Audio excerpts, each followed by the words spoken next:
process, one of the things that I ask you to do for homework is to fill out a kind of a business personality assessment is the best way I have to describe it. And I use it to basically help me connect the dots.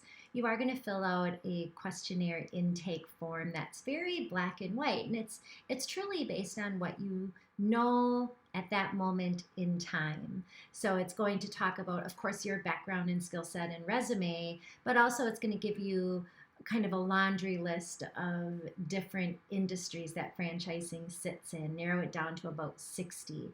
And that's great because based on that moment in time, these are the industries that you may have some interest in. The other thing that I'm going to ask you to fill out is a business personality assessment, a Zoracle. And I use specific points in the Zoracle to sort of help me connect the dots and narrow the scope. One of the things I want to talk about today is the stages of growth of the franchisor.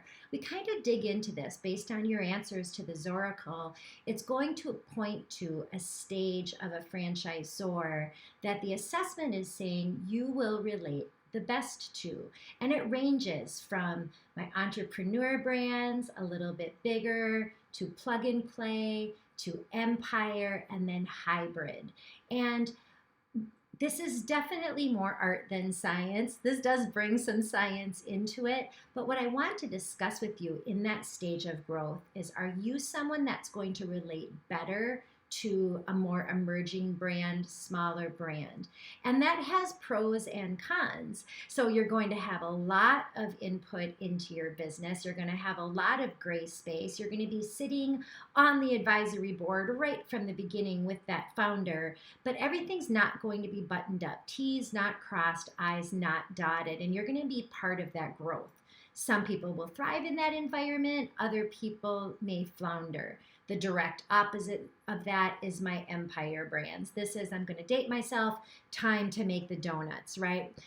You're an operator, you're following procedure, you definitely own the business, you definitely have to grow the business. But the franchisor doesn't necessarily care if your favorite flavor of donut is strawberry sprinkles, or if you want to try a whole new campaign that's going to go through a long chain of command. And those businesses are very buttoned up, very process oriented, and you are definitely a cog in a larger wheel. Some people may see that as less risky.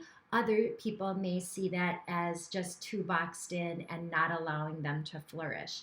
So we're going to talk about where you fall into that lifespan of the franchisor and how you feel about signing a franchise agreement with a brand of that size right now in this moment in time. So I just thought it might be a helpful tip to give that some thought. If you have a preconceived notion of a franchise system, now as you start to think about it and think about this could be a brand new system, or it could be a big, bulky Goliath of a system.